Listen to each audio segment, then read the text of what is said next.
Hello, dear students. Welcome all. Welcome back to our YouTube platform, Rohit's Academy. Guys Telangana group 1 mains marks list ఇచ్చేయడం జరిగింది. ఏ క్యాండిడేట్‌కి ఎన్ని marks వచ్చాయి. So marks list వచ్చిన తర్వాత ప్రతి ఒక్కళ్ళు యూట్యూబ్‌లో ఫస్ట్ సెర్చ్ చేసేది ఎక్స్‌పెక్టెడ్ కట్ ఆఫ్ గాని, ఎన్ని మార్క్స్ వస్తే సేఫ్ స్కోర్. సో ఆఫ్‌కోర్స్ ప్రతి యాస్పిరెంట్‌కి ఉంటుంది. కొన్ని రోజుల క్రితం నేను TGPSC group 2 expected cut off అని చెప్పి ఒక వీడియో చేశాను. చాలా హ్యూజ్ రెస్పాన్స్ వచ్చింది. అండ్ నేను చెప్పిన కట్ ఆఫ్ ఏదైతే ఉంటుందో ఎగ్జాక్ట్‌గా ఆ ట్రెండ్స్‌కి తగ్గట్టు ఆ మార్క్ దాటిన వాళ్ళందరికి కూడా సెలెక్ట్ అవ్వడానికి మోర్ ఛాన్సెస్ ఉన్నాయి. నిన్న ఇచ్చిన ర్యాంక్స్ ప్రకారం మనం చెప్పేసుకోవచ్చు. సో, అంత తక్కువ ఉంటుందా అన్న వాళ్ళు కూడా ఉన్నారు. బట్ చెప్పినట్టు చాలా క్లియర్‌గా కనబడింది. సో, అదే కాదు ఏపీలో ఇట్లా చాలా ఎగ్జామినేషన్స్‌లో మనం చెప్పున్నాము. So, I was on a vacation. So, ఎప్పుడైతే మనకి మార్క్స్ లిస్ట్ డిస్‌ప్లే చేశారో ఆ రోజు నుంచి చాలా మంది స్టూడెంట్స్ ఆఫ్‌కోర్స్ ప్రతి ఫ్యాకల్టీకి ఇది కామన్‌గా వచ్చే థింగ్సే. సో, మెసేజెస్, కాల్స్ అంటే వాళ్ళు స్క్రీన్ షాట్స్ లేకపోతే స్కోర్స్ పంపించడము. సో, మాకు ఛాన్సెస్ ఉంటాయా? లేవా? ఇవన్నీ కూడా జరుగుతున్నాయి. So, now the wait is over. So, ఇప్పుడు దొరికింది నాకు టైం. అండ్ ఇంకొకటేందంటే లేట్ అవ్వడం కూడా నా మంచికే అయినట్టే. ఎందుకంటే ఫస్ట్ డే 400+ మార్క్స్ వస్తే పక్కా జాబ్. ఒకానొక స్టేజ్‌లో 380+ మార్క్స్ వచ్చినా కూడా సెలెక్ట్ అవ్వడానికి ఛాన్సెస్ ఉన్నాయి అన్నట్టు అనిపించింది. అలాగే అంటే ఆ డే రోజు. ఆ తర్వాత రోజు నుంచి ఇంకా తగ్గిపోతుంది. అంటే 380 కాదు 400 కాదు 420 ఇంకొన్ని సందర్భాల్లో 450 కూడా ఉంటాయని చెప్పి అంటున్నారు. సో, ఇలా వినేసరికి స్టూడెంట్స్‌లో కన్‌ఫ్యూజన్. సార్ నిజంగానే అందరికి 450+ ఉందా? 480+ ఉందా? 500+ ఉందా? 536 వచ్చినాయంట, 550 వచ్చాయంట ఇవేంటి అని చెప్పి. సో, క్లియర్ కట్‌గా నేను ఒక కట్ ఆఫ్‌ని ఎస్టిమేట్ చేశాను. దానికి రిలేటెడ్ ప్రూఫ్స్‌తో మీకు ఈ వీడియోలో చెప్తాను. అండ్ దానికంటే ముందు స్టూడెంట్స్‌కి కొన్ని కామన్ థింగ్స్ ఉన్నాయి. ఒకటి రీకౌంటింగ్. సో, రీకౌంటింగ్, రీఇవాల్యుయేషన్ 2 ఉంటాయా? సో, దానికి సంబంధించి కొన్ని డౌట్స్. తెలుగు మీడియం స్టూడెంట్స్‌కి నిజంగానే అన్యాయం జరిగిందా? అసలు పేపర్ ప్యాటర్న్ అంటే పేపర్‌లో వేటికి ఎక్కువ మార్కులొచ్చినాయి, వేటికి తక్కువొచ్చాయి, స్టూడెంట్స్ ఎక్కడ ఇబ్బంది పడ్డారు. సో, వీటన్నిటి గురించి చాలా క్లియర్‌గా చెప్తాను. అండ్ గైస్ దీన్ని స్టార్ట్ చేసే కంటే ముందు you can look at this. నేను చాలా మంది స్టూడెంట్స్ నాకు మెసేజ్ పెట్టారు. మెసేజ్ పెట్టిన ప్రతి స్టూడెంట్ డైరెక్ట్‌గా మన అకాడమీలో కోచింగ్ తీసుకున్నారు, కోర్స్ తీసుకున్నారు అని చెప్పి నేను అనను. నేను వందల కొద్దీ మెసేజెస్ రిసీవ్ చేసుకున్నాను. ఎందుకు రిసీవ్ చేసుకున్నానంటే, నిజంగానే 450+ ఎంతమందికొచ్చింది? నిజంగానే 400+ ఎంతమందికొచ్చింది? ఇది ఏదో రఫ్ ఎస్టిమేషన్ కాదు. సో, ప్రతిసారి ఎగ్జిట్ పోల్ లేకపోతే ప్రీ పోల్ సర్వే ఉంటుంది గదా! దానికి శాంపిల్స్ కలెక్ట్ చేస్తూ ఉంటాం. ఆ శాంపిల్స్ ఒక్కొక్కసారి కరెక్ట్ అవ్వచ్చు, ఒక్కొక్కసారి రాంగ్ అవ్వచ్చు. కేకే సర్వే అని చెప్పి చూసాం. ఏపీలో కరెక్ట్ అయిపోయింది. సో, ఇంకొక దగ్గర ఢిల్లీలో రాంగ్ అయిపోయింది. సో, ఇప్పుడు మేము ఇన్‌స్టిట్యూట్స్ చేసేవన్నీ కూడా ఒక ప్రిడిక్షన్స్ మాత్రమే. మేము కలెక్ట్ చేస్తున్న శాంపిల్ ఎంత ఎఫిషియంట్ శాంపిల్ అన్న దాని పైన మన కట్ ఆఫ్ డిపెండ్ అవుతుంది. సో, నేను కలెక్ట్ చేస్తున్న శాంపిల్స్ ఎఫిషియంటా కాదా అని చెప్పడానికి మన స్టూడెంట్స్ దగ్గర నుంచి అండ్ బయట స్టూడెంట్స్ దగ్గర నుంచి కూడా నేను శాంపిల్స్ తీసుకున్నాను. అండ్ దానికంటే ముందు చాలా ఇన్‌స్టిట్యూట్స్ ర్యాంక్స్ క్లెయిమ్ చేస్తున్నాయి. మాకొచ్చాయి 450+ ఇంతమంది, 460+ ఇంతమంది. ఆఫ్‌కోర్స్ అయితే ఇక్కడ నేను చెప్తుందేంటంటే ఫర్ సపోజ్ ఎక్స్ అనే ఇన్‌స్టిట్యూట్ ఉంది. ఆ ఇన్‌స్టిట్యూట్ ఏం చెప్తది? 60+ స్టూడెంట్స్‌కి 450 మార్క్స్ వచ్చాయని చెప్పి చెప్తుంది. ఓకే. ఇంకొక ఇన్‌స్టిట్యూట్ ఉంటుంది. మా ఇన్‌స్టిట్యూట్‌లో 100+ స్టూడెంట్స్‌కి 450+ మార్క్స్ వచ్చాయి. దీన్ని చూసి స్టూడెంట్స్ కంగారు పడతారు. ఇక్కడ 50 ఇక్కడ 100 అని చెప్పి. ఇంకొకటి చెప్తుందేంటంటే అందరికి కామన్. అశోక్ నగర్‌లో ర్యాంక్స్‌ని క్లెయిమ్ చేసుకునే ప్రతి ఇన్‌స్టిట్యూట్ ఇంక్లూడింగ్ నాదైనా కూడా కామన్‌గా ఉన్నాయి. ఎందుకంటే ప్రతి స్టూడెంట్ ఏదో రకంగా ఒక్కొక్క ఇన్‌స్టిట్యూట్‌తో అసోసియేట్ అయ్యి ఉన్నాడు. సో, అంటే ఒక ఇన్‌స్టిట్యూట్ 100, ఇంకొక ఇన్‌స్టిట్యూట్ 100, ఇంకొక ఇన్‌స్టిట్యూట్ 100 అంటే 100, 100, 100, 300 కాదు. ఇందులో కామన్‌గా 90 మెంబర్స్ ఉంటారు. అంటే 300 మెంబర్స్ అని చెప్పినా 90 మెంబర్స్ కామన్‌గా ఉంటారు. 10, 10, 10 110 మెంబర్సే. అంటే మీరు ఇది చూసి కంగారు పడుతున్నారు. ఆ ఇన్‌స్టిట్యూట్‌లో ఇంతమందికి 450+ వచ్చాయంట. ఈ ఇన్‌స్టిట్యూట్‌లో ఇంతమందికి 450+ వచ్చాయంట. సో, అంటే ఎక్కువ మందికి 450+ వచ్చాయి. ఖచ్చితంగా కట్ ఆఫ్ 450+ ఉండొచ్చు అని చెప్పేసి నాకు మెసేజ్ పెట్టారు. సో, చాలా సార్లు అందుకే నేను చాలా క్లియర్‌గా చెప్తున్నాను. అండ్ ఇంకొకటి ప్రిడిక్షన్స్ అంటే కట్ ఆఫ్ ఎక్కువ ఉండొచ్చు అని చెప్పడానికి కారణం ఏంటంటే, చాలా మంది స్టూడెంట్స్ మీకందరికి తెలిసిందే ఇంగ్లీష్ మార్క్స్‌ని కౌంట్ చేసుకొని, ఇంగ్లీష్ మార్క్స్‌ని మిగతా వాటితో యాడ్ చేసుకొని మరీ చెప్తున్నారు. దానివల్ల కూడా వాళ్ళకొస్తున్న మార్క్స్ పెరగడం, దానివల్ల కట్ ఆఫ్ ఎక్కువ అవ్వడం జరిగింది. And next thing cut off ఎక్కువ అవుతున్నందుకు ఛాన్సెస్ ఏంటంటే, మనం టెలిగ్రామ్ ఛానెల్‌లోనో, గూగుల్ ఫార్మ్‌లోనో, వాట్సాప్‌లోనో మార్క్స్ వస్తున్నాయి. కానీ నాకొక స్టూడెంట్ 485 మార్క్స్ వస్తున్నాయని చెప్పాడనుకోండి. నిజంగా 485 వస్తున్నాయా లేవా? ఆ క్రాస్ వెరిఫై చేసే మెకానిజం లేదు. ఎందుకంటే వాళ్ళు టోటల్ మార్క్స్ ఇవ్వలేదు. సో, నాకు వచ్చిన ప్రతిసారి అవన్నీ నేను కౌంట్ చేసుకుంటూ కాలిక్యులేట్ చేయడం కొంచెం కష్టం. సో, ఓపిక ఉంటే అన్ని కాలిక్యులేట్ చేసుకుంటాను. అందుకే తెలియకుండానే చాలామంది ఇంగ్లీష్ యాడ్ చేసి చెప్పడం వల్ల పెరగడం జరిగింది. కొన్నిసార్లు ఎగ్జాగరేషన్స్ అంటే వాళ్ళకి మార్కులు అంటే కొంతమంది టైమ్ పాస్ క్యాండిడేట్స్ ఉంటారు. Very, very rare. అంతమంది సీరియస్ ఉన్నా గాని, వాళ్ళు ఇప్పుడు కాలమని నేను టెలిగ్రామ్ ఛానెల్‌లో పోల్ కండక్ట్ చేశాను. సో, 430+ ఎంతమంది ఏదో ఒకటి క్లిక్ చేస్తారు. సో, అందుకోసం అప్స్ అండ్ డౌన్స్ ఉంటాయి. బట్ నేను ఎస్టిమేట్ చేస్తుంది మీకు జస్ట్ చూపిస్తున్నాను. నాకొస్తున్న ఇది మన స్టూడెంట్. మన దగ్గర డైరెక్ట్ తీసుకున్న స్టూడెంట్ మీకే చూడొచ్చు. ఆ స్టూడెంట్‌కి 460 మార్క్స్ వచ్చాయి గ్రూప్ 1లో. అండ్ అదే స్టూడెంట్‌కి గ్రూప్ 2లో 488 ర్యాంక్ వచ్చింది. ఇప్పుడు ఈ స్టూడెంట్ ఖచ్చితంగా గ్రూప్ 1కి వెళ్ళిపోతారు కాబట్టి గ్రూప్ 2లో కట్ ఆఫ్ వేరే వాళ్ళకి రావడానికి ఛాన్సెస్ ఉంటాయి. అలాగే ఇంకొక స్టూడెంట్. చూడండి, నేను ప్రతిసారి ఇంగ్లీష్ మీడియం, తెలుగు మీడియం అని కూడా అడిగాను. అంటే నేను ఎస్టిమేట్ చేశాను. నిజంగానే తెలుగు మీడియం వాళ్ళకి తక్కువొచ్చాయి. ఇది ఇంకొక స్టూడెంట్. ఇది నిన్న తెలిసింది. అప్పటి వరకు నాకు తెలీదు.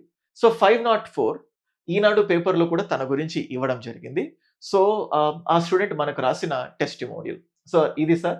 సో, నేను మీ దగ్గర స్టూడెంట్. అంటే యాక్చువల్‌గా నా కాంటాక్ట్ నా దగ్గర లేకపోయినా తనే నన్ను అప్రోచ్ అయ్యేసరికి రియల్లీ ఫెల్ట్ హ్యాపీ. ఇది ఇంకొక స్టూడెంట్. 448 మార్క్స్ వచ్చాయి. ఇట్లా అంటే ఇంకా మళ్ళీ అన్నీ ఎక్కువ మార్కులే చూపిస్తే మీరు కంగారు పడతారు. ఎక్కువ మార్కులు మరీ ఎక్కువ మందికి ఏం లేవు. డబుల్ డిజిట్ కంటే ఎక్కువ మందికి లేవు. నా స్టూడెంట్స్ డైరెక్ట్‌గా నాకు మెసేజ్ చేసిన వాళ్ళు వీళ్ళందరివి. అండ్ ఇంకొంతమంది మార్క్స్ చూడండి 451, 442 అండ్ నెక్స్ట్ చూస్తా ఉంటే సో 362 వచ్చాయంట. అంటే ఎక్కువ అంటే తెలుగు మీడియం వాళ్ళకు తక్కువ మార్కులు వచ్చాయని చెప్తున్నారు. సో మళ్ళీ మనం చూస్తా ఉంటే చూడండి 452 మళ్ళీ 430 ఇంగ్లీష్ మీడియం సార్. సో 430.5 ఇక్కడ మీరు చూస్తా ఉంటే ఇంకొక పాయింట్. సో 434 వచ్చాయి స్టూడెంట్ తెలుగులో రాసారు. 434 is best score. So select అవ్వడానికి ఖచ్చితంగా మోర్ నంబర్ ఆఫ్ ఛాన్సెస్ ఉన్నాయి. 434 నేను చెప్తాను కట్ ఆఫ్ కూడా. సో చాలా మందికి సైన్స్ అండ్ టెక్నాలజీ, డీఐ చాలా దెబ్బతీసాయి. తెలంగాణ మూవ్‌మెంట్ ఇంకా దెబ్బతీసింది. అంటే నాకేమనిపించిందంటే తెలంగాణ మూవ్‌మెంట్ పేపర్‌ని కరెక్ట్ చేసిన పర్సన్ తెలంగాణ పర్సనేనా? అంటే అదొక అంటే ఎస్ఎన్‌టి, డీఐ అందరూ తక్కువొస్తాయనుకున్నారు. అందులో తక్కువొచ్చినా పెద్దగా కంగారు పడాల్సిన అవసరం లేదు. కానీ అందరూ ఎక్కువొస్తదనుకున్న తెలంగాణ మూవ్‌మెంట్‌లో ఎందుకు తక్కువొచ్చాయి? అంటే ఒక పనిగట్టుకొని తెలంగాణ మూవ్‌మెంట్‌లో తక్కువొచ్చాయా? లేకపోతే తెలంగాణ మూవ్‌మెంట్ రాంగ్ పర్సన్స్‌ని ఇవాల్యుయేట్ చేసారా? అంటే మేబీ ఒక ఆంధ్ర పర్సన్ ఇవాల్యుయేట్ చేసాడనుకో, తెలంగాణ మూవ్‌మెంట్ క్వెషన్స్‌లో ఖచ్చితంగా కొన్ని ఎమోషన్స్ ఉంటాయి. అది ఇవాల్యుయేట్ చేసే పర్సన్‌కి నచ్చకపోవచ్చు. దానివల్ల తక్కువ మార్కులొస్తాయి. ఇది జస్ట్ నా పర్సెప్షన్ మాత్రమే. సో, పాపం ఎందుకంటే తెలంగాణ మూవ్‌మెంట్‌లో మంచి మార్కులొస్తాయని ఎంతో మంది నాకు చెప్పారు. కాల్స్‌లో కూడా తెలంగాణ మూవ్‌మెంట్‌లో అందరికి ఆల్‌మోస్ట్ 60లు 50లు, 70లు వచ్చాయి. సో, అది అండ్ జనరల్ ఎస్సేలో కూడా తగ్గాయి. జనరల్ ఎస్సే కూడా మార్కులొస్తాయనుకున్నారు. బట్ ఈ 3 ఇతనికి కాదు చాలా మందికి సేమ్ ప్రాబ్లమ్. అండ్ ఎకానమీ దగ్గరకొస్తే చాలా మందిని సేవ్ చేసింది ఎకానమీ. ఎందుకంటున్నానంటే సో, మార్క్స్ ఎంత లిబరల్‌గా ఇచ్చారంటే సో, అంటే ఫర్ సపోజ్ ఎకానమీలో 100, 110, 105, 95 మార్క్స్ కూడా వచ్చాయి. 150కి 95 మార్క్స్ అంటే జనరల్‌గా నాకు అనిపించింది ఏందంటే అకాడమిషియన్స్ కదా! వాళ్ళు ఇవాల్యుయేట్ చేసిన ప్రొఫెసర్స్ కదా! సో, యూనివర్సిటీస్‌లో, కాలేజెస్‌లో 100కి 95 కూడా ఏస్తూ ఉంటారు. ఇది కాంపిటీటివ్ ఎగ్జామ్ కదా! సినారియో వేరుండాలి. కానీ తెలంగాణలో చాలా రోజుల తర్వాత గ్రూప్ 1 జరిగింది కాబట్టి మేబీ లిబరల్‌గా చేశారేమో అనొచ్చు. ఎకానమీ చాలా మందికి ఫెచ్చింగ్ లాగా అనిపించింది. సో, నెక్స్ట్ మనం చూస్తా ఉంటే ఇవి థింగ్స్. సో, ఇవన్నిటిని చూసిన తర్వాత గైస్ నేను చెప్తుందేంటంటే so, almost 425 plus or minus 10. 425 plus or minus 10. So, zone 1లో మల్టీ జోన్ 1లో కాంపిటీషన్ ఎక్కువుంటది కాబట్టి కొంచెం పెరగడానికి ఛాన్సెస్ ఉంటాయి. జోన్ 2లో జనరల్‌గానే కాంపిటీషన్ తక్కువ. సో, తక్కువుంటది కాబట్టి దీనికి -10 అవ్వడానికి ఛాన్సెస్ ఉన్నాయి. 425 అంటే అటు ఇటుగా ఎలా తీసుకున్నా 2 జోన్స్ కలిపి యావరేజ్‌గా 425 plus or -10 is my prediction. నేను ఈ కట్ ఆఫ్ చెప్పే కంటే ముందు చాలా చాలా పెద్ద పెద్ద ప్రెస్టీజియస్ ఇన్‌స్టిట్యూట్స్‌తో మాట్లాడాను. ప్రెస్టీజియస్ అని కాదు. ఎవ్రీ ఇన్‌స్టిట్యూట్ డైరెక్టర్స్‌తోనే మాట్లాడాను. They also know this. Sir అంటే చేస్తున్నాను. అంటే నా మనసులో ఒక ఒపీనియన్ ఉంది. ఇది కరెక్టా? కాదా? దాన్ని బలపరుచుకోవడానికి ఇంకొంతమందితో అడిగాను. సో, కొంతమంది 450 ప్లస్ అని అన్న సందర్భాలు కూడా ఉన్నాయి. ఇది నేనేం చెప్తున్నానంటే లాస్ట్ పర్సన్ అంటే 425 ప్లస్ ఆర్ మైనస్ 10 వచ్చేది టాపర్ కాదు. అంటే చెప్తున్నాను కదా! ఇప్పుడు 450 ప్లస్ ఆల్‌మోస్ట్ ఒక 150 మందికి వచ్చిందనుకో. 450 ప్లస్ అంటే 500 ప్లస్ 600 అని అనుకోండి. 450 కంటే ఎక్కువ వచ్చిన వాళ్ళు ఒక 150 మెంబర్స్ ఉండొచ్చు. సార్ మీకు తెలియని వాళ్ళు ఎంతో మంది ఉంటారు గదా! అనొచ్చు. గైస్ జస్ట్ ఒక 20,000 మెంబర్స్ మాత్రమే రాసారు. అంటే ఇంకా తక్కువనే రాసినట్టున్నా, నాకు కౌంట్ గుర్తులేదు. ఇంతమందిలో సీరియస్ ఆస్పిరెంట్స్ ఖచ్చితంగా చాలా చాలా యూట్యూబ్ ఛానెల్స్ చూస్తూ ఉన్నారు. సో, వాళ్ళ మార్క్స్ కరెక్టా కాదా? వాళ్ళు ఏదో ఒక ఇన్‌స్టిట్యూట్ డైరెక్టర్స్‌తో మాట్లాడుతూనే ఉన్నారు. సో, అన్ని ఇన్‌స్టిట్యూట్స్ ఒక లిస్ట్ ఇచ్చింది. ఎవరెవరికి ఎంతెంత ర్యాంక్ వచ్చింది. ఇవన్నీ చూసినా 450 ప్లస్ మాక్సిమం ఒక 200 మందికొచ్చిందనుకో. జస్ట్ 200 లేదా ఇంకా 250 ఏసుకోండి. సో, అండ్ అలాగే కాంపిటీషన్ ఎక్కువగా 425 నుంచి 440 మధ్యలో ఎక్కువుంది. 440 కూడా 445, 425 నుంచి 445 స్టూడెంట్ ఈ మధ్యలో ఎక్కువ మంది స్టూడెంట్స్‌కి మార్క్ అంటే అదే బ్రాకెట్‌లో ఉండడం జరిగింది. సో, 1:2 సర్టిఫికేట్ వెరిఫికేషన్ పిలవడానికి 425 ప్లస్ ఆర్ మైనస్ 10 ఉన్నవాళ్ళు క్లియర్‌గా ఉండండి. సర్టిఫికేట్ వెరిఫికేషన్స్‌కి ఛాన్సెస్ ఉంటాయి. ఇది నేను ఎలా ఎస్టిమేట్ చేశాను, నేను స్టూడెంట్స్‌తో మాట్లాడాను, నేను ఫ్యాకల్టీస్‌తో మాట్లాడాను, ఇన్‌స్టిట్యూట్ డైరెక్టర్స్‌తో మాట్లాడాను, డైరెక్ట్‌గా స్టూడెంట్స్ దగ్గర నుంచి డేటా తీసుకున్నాను. ఇవన్నీ తీసుకొని ఈ ప్రెడిక్షన్స్ నేను చేశాను. ఫస్ట్ డే నేనే స్టూడెంట్స్‌కి 480 ప్లస్ వచ్చినా సేఫ్ సైడ్ అన్నాను. సో, అలాగే సెకండ్ డే మార్నింగ్ 400 ప్లస్ వచ్చినా కూడా సేఫ్ సైడ్ అని చెప్పాను. సెకండ్ డే ఆఫ్టర్‌నూన్ సో, 15 వచ్చినా కూడా సేఫ్ సైడ్ అనిపించింది. కానీ తర్వాత లేట్ అయ్యేసరికి మోర్ నంబర్ ఆఫ్ స్టూడెంట్స్ వచ్చారు. అంటే శాంపిల్స్ కలెక్ట్ అయ్యాయి. సో, కాబట్టి 425 ప్లస్ ఆర్ మైనస్ 10 వచ్చిన వాళ్ళు సేఫ్ సైడ్‌గా ఉండండి. అంటే సేఫ్ సైడ్‌గా ఉంటది. ఉండడం కాదు. You can expect group 1 things. So, ఇది అండ్ ఇంకొకటి రీకౌంటింగ్. మళ్ళీ చెప్తున్నాను. ఓన్లీ టీఎస్‌పీఎస్‌సీ రీకౌంటింగ్‌కి I will just show you that మీకు చూపిస్తాను చూడండి. సో, రీకౌంటింగ్‌కి సంబంధించి ఇక్కడ మీకు కనబడుతుంది.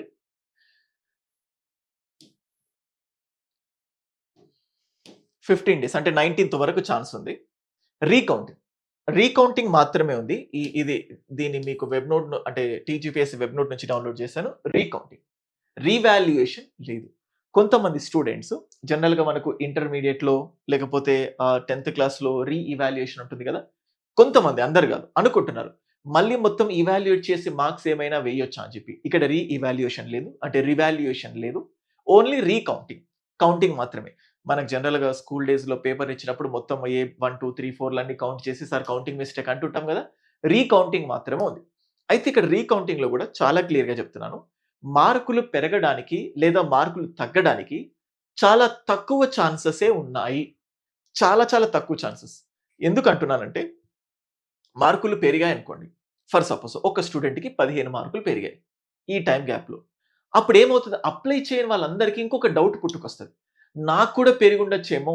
నేనేమైనా తప్పు చేశాను. ఎందుకంటే అంటే majority of the students non selected క్యాండిడేట్సే ఉంటది. వీళ్ళకొక భయం పుడతది. వీళ్ళకొక కొత్త కన్‌ఫ్యూజన్ స్టార్ట్ అవుతది. అరే! మేము కూడా ఎందుకంటే ఇప్పుడు కట్ ఆఫ్ కంటే 5 మార్కులు, 10 మార్కులు తక్కువొచ్చిన వాళ్ళుంటారు కదా! వాళ్ళందరికీ మళ్ళీ ఆలోచన, ఆశ. అరే! మేము కూడా రీకౌంటింగ్‌కి అప్లై చేస్తే బావుండేది. సరే ఒకవేళ తక్కువొచ్చాయి అనుకోండి రీకౌంటింగ్ చేస్తే. సో, ఇంకేమనిపిస్తది? అంటే 425 వచ్చిన వాళ్ళకి కూడా తక్కువ మార్కులొచ్చాయేమో, కానీ వాళ్ళకి ఎక్కువ అంటే ఫర్ సపోజ్ ఇప్పుడు నీకు 425 మార్క్స్ వచ్చాయి. నువ్వు రీకౌంటింగ్ చేసిన తర్వాత నీకు 15 మార్క్స్ 10 మార్కులు తగ్గాయి. అలాగే ఇప్పుడేమనిపిస్తది? అంటే వేరే క్యాండిడేట్స్‌కి అయితే ఎంతమందికి ఇలా ఎక్కువ మార్కులు వేశారో, సో, అట్టి డౌట్స్ అంటే పెరిగిన డౌటే, తగ్గిన డౌటే. సో, మేబీ న్యూట్రల్‌గా ఉండొచ్చు.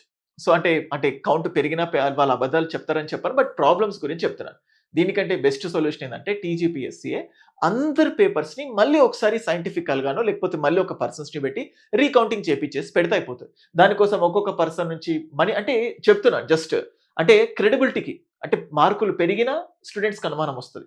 మార్కులు తగ్గినా స్టూడెంట్స్‌కి అనుమానం వస్తుంది. సో, అందుకోసం ఇట్లాంటి ఛాన్సెస్ ఉన్నాయి.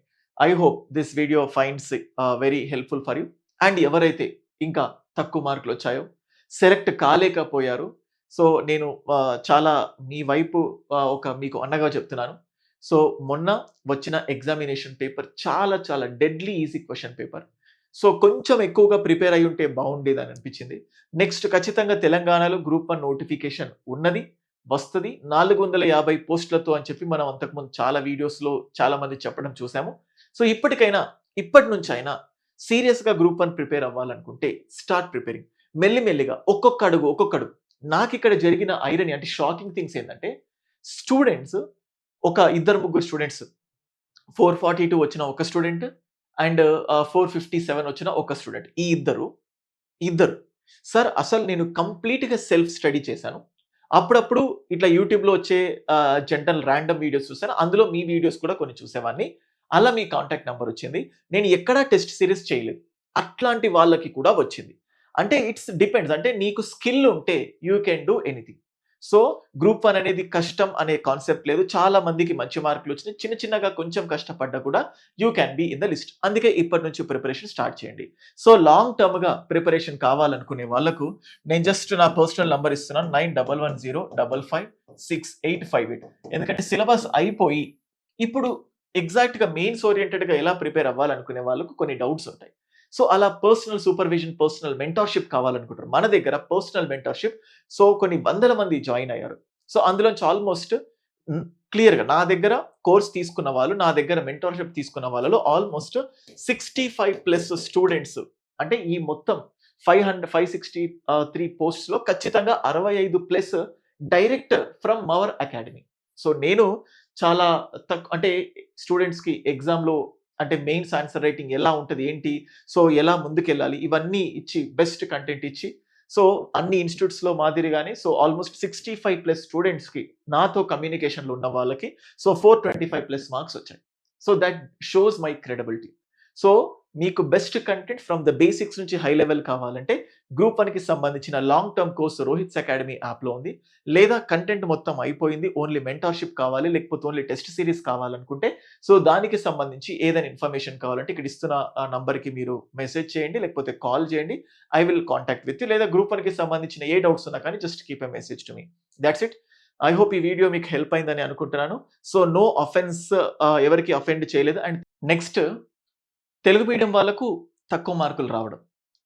అండ్ ఎలా ఉందంటే లైక్ తెలుగు మీడియం వాళ్ళ పైన వివక్ష చూపించారు. ఇంగ్లీష్ మీడియం వాళ్ళకి ఎక్కువ మార్కులొచ్చాయి. అంటే నార్మల్‌గా ఈ విషయంలో ఏం మాట్లాడాలో గూడా నాకర్థం అవ్వట్లేదు. మనం ఏదైనా మాట్లాడడానికి కొన్ని వాల్యూస్ తీసుకుంటాం. కొన్ని పారామీటర్స్ తీసుకుంటాం.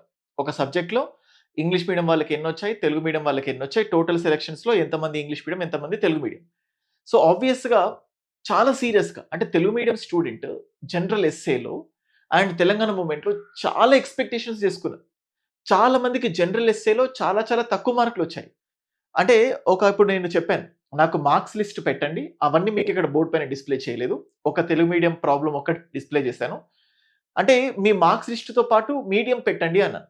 చాలా సందర్భాల్లో 400+ దాటిన వాళ్ళు ఒక 10 మందుంటే, తెలుగు మీడియం వాళ్ళు 400+ దాటిన వాళ్ళు చాలా తక్కువున్నారు కంపేర్ టు ఇంగ్లీష్ మీడియం. అయితే ఒకటి నిజంగానే తెలుగు మీడియం వాళ్ళు చక్కగా పెర్ఫార్మ్ చేయకపోవడం వల్ల తక్కువ మార్కులొచ్చాయి. అండ్ ఇంకొకటి చక్కగా పెర్ఫార్మ్ చేసినా తెలుగు మీడియం అయ్యుండి తక్కువ మార్కులు రావడం. ఒకవేళ సెకండ్ ప్రాబ్లమ్ అయితే మాత్రం ఖచ్చితంగా కాజ్ ఆఫ్ కన్సర్న్ ఇది. పెర్ఫార్మ్ చేసినా గూడా తక్కువ మార్కులు రావడం అనేది 100% యాక్సెప్టబుల్ థింగ్స్ కాదు. ఎంతోమంది రూరల్ బ్యాక్‌గ్రౌండ్ చిన్నప్పటి నుంచి ప్యూర్ ఇంగ్లీష్‌లో లేవు. యూపీఎస్‌సిలో హిందీ మీడియం స్టూడెంట్స్ వివక్షకు లోనవుతున్నారు అని చెప్పగానే సీసాట్‌లో ప్రక్షాళన తీసుకురావడం జరిగింది. పైగా తెలుగు స్టేట్స్ ఏపీ, తెలంగాణ. ఈ వాదన అనేది ఏపీలో కూడా కనబడింది. ఏపీలో ఉన్న స్టూడెంట్స్‌లో కూడా తెలుగు మీడియంకి తక్కువ సెలక్షన్స్ ఉన్నాయని చెప్పి. దాని గురించి నేనేం డైరెక్ట్‌గా చెప్పలేకపోతున్నాను. బట్ చూస్తుంటే తెలుగు మీడియం వాళ్ళకు తక్కువొచ్చినట్టు అనిపిస్తోంది. సో, బట్ సీరియస్‌గా ప్రభుత్వం దీని గురించి ఆలోచించాలి. సో, లేకపోతే తెలుగు గురించి ఇప్పుడు తమిళనాడు జూస్తే తమిళ్‌కి ఎంత ప్రయారిటీ ఇచ్చి, ఎంత ఎంకరేజ్ చేస్తుంది. అలాగే తెలుగు స్టేట్స్ కూడా. అంటే దాని మీనింగ్ ఇంగ్లీష్ మీడియం వాళ్ళకు తక్కువ ఏసి, తెలుగు మీడియం వాళ్ళకి ఎక్కువేయాలని లేదు. నువ్వు ఇంగ్లీష్ మీడియం వాళ్ళకి ఇవాల్యుయేషన్ చేసినప్పుడు నీ మైండ్‌లో ఎలాంటి థాట్స్ అయితే ఉన్నాయో, తెలుగు మీడియంది చూసినప్పుడు కూడా అలాంటి థాట్సే ఉండాలి. చూడగానే తెలుగు మీడియమా? ఇంగ్లీష్ రాదా? అనే ఫీలింగ్ రాకూడదు. సో, కాబట్టి దాన్నేమంటామంటే స్టీరియోటైపిజం అంటాం. తెలుగు మీడియం అనేసరికి నాట్ సూటబుల్ అనే కాన్సెప్ట్ రావద్దు. తెలుగు అయినా, ఇంగ్లీష్ అయినా కూడా సేమ్ అన్నట్టు అనిపించాలి. సో, చూద్దాం మరి నెక్స్ట్ ఫ్యూచర్ ఎగ్జామినేషన్స్‌లోనైనా తెలుగు పట్ల ఇటువంటి వివక్ష ఉండకుండా చూడాలి. అలాగే క్వాలిఫైయింగ్ పేపర్‌లో ఇంగ్లీష్ మాత్రమే కాకుండా తెలుగు కూడా పెట్టుంటే బావుండేది. బేసికల్‌గా ఏందంటే తక్కువ మార్కులొచ్చినప్పుడు ఆబ్వియస్‌గా ఆలోచన వస్తది. సో, ఒక పార్టీ ఓడిపోయినప్పుడు ఈవీఎంస్ పైన డౌటొస్తది. అదే పార్టీ గెలిచినప్పుడు దానికి ఈవీఎంస్ పైన డౌట్ రాదు. అది మానవ సహజం అంటాం గదా! అంటే human tendency. So, human nature అది.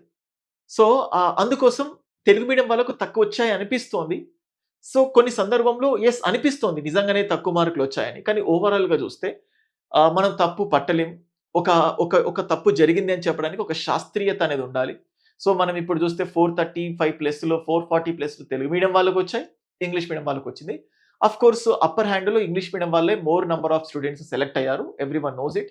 కానీ దీనికి బేస్ చేసుకొని తెలుగు మీడియం వాళ్ళని తగ్గించారు అని చెప్పడానికి నా దగ్గరేం ఆధారాలు లేవు. నేను కూడా చెప్పలేకపోతున్నాను. కానీ మీ సైడ్ ఒక జాలి నిజంగానే. ఎందుకంటే 5, 6, 7 సంవత్సరాల నుంచి ప్రిపేర్ అవుతున్నారు పాపం స్టూడెంట్స్. మంచి కంటెంట్ ఉంది. ఎందుకు రాలేదు? కానీ నాకనిపించిందేంటంటే, మీ దగ్గర కంటెంట్ చాలా ఎక్కువుంది. కానీ ఎక్కువున్న కంటెంట్‌ని కరెక్ట్‌గా పెట్టే దగ్గర ఇబ్బంది పడుతున్నారు. అదే you know English medium students దగ్గర తెలుగు మీడియం స్టూడెంట్స్‌తో పోల్చితే తక్కువ కంటెంట్ ఉంది. ఆ తక్కువ కంటెంట్ ఉన్నప్పుడు కరెక్ట్‌గా పెట్టడంలో వాళ్ళకి పెద్ద ప్రాబ్లమ్ లేకపోయింది. సో, అందుకోసం ఇంగ్లీష్ మీడియం వాళ్ళకి ఎక్కువొచ్చి, తెలుగు మీడియం వాళ్ళకు తక్కువొచ్చింది అనే పాయింట్ నాకనిపించింది. అదే గ్రూప్ 2లో తెలుగు మీడియం స్టూడెంట్స్ ఎక్కువ సెలెక్ట్ అయ్యారు. ఇంగ్లీష్ మీడియంతో పోల్చితే. ఎందుకంటే మోర్ కంటెంట్ వాళ్ళ దగ్గర ఉంది కాబట్టి. అందుకే మోర్ కంటెంట్ ఉన్న ప్రాబ్లమే. సో, మరీ తక్కువ ఉన్న ప్రాబ్లమే. మీడియం అంటే గోల్డెన్ మీన్ పాత్ అంటారు గదా! అలాంటిది. సో, అది. So, Telugu medium guys yes మీకు అంటే ఏదైనా గవర్నమెంట్ నుంచి ప్రపోజల్స్ పెట్టి సో, తెలుగు మీడియం గురించి ఏదైనా సానుకూలంగా స్పందిస్తే we can go for that. But ఇప్పుడు నేను చేసిన ఎస్టిమేషన్స్‌లో నాకు తెలిసింది ఏంటి అని చెప్పి మాత్రమే చెప్పాను. అంటే ప్రూఫ్ లేకుంటే ఏది మాట్లాడకూడదు అంటారు కదా! సో, థాట్స్ వై నేను ఆ విషయంలో ఏమి చెప్పలేకపోతున్నాను. And that's it guys. So, thank you guys. Video నచ్చితే ఛానెల్‌కి లైక్ చేసుకోండి, సబ్స్క్రైబ్ చేసుకోండి. మీ ఫ్రెండ్స్‌కి కూడా మన ఛానెల్ గురించి తెలియజేయండి. Thank you so much.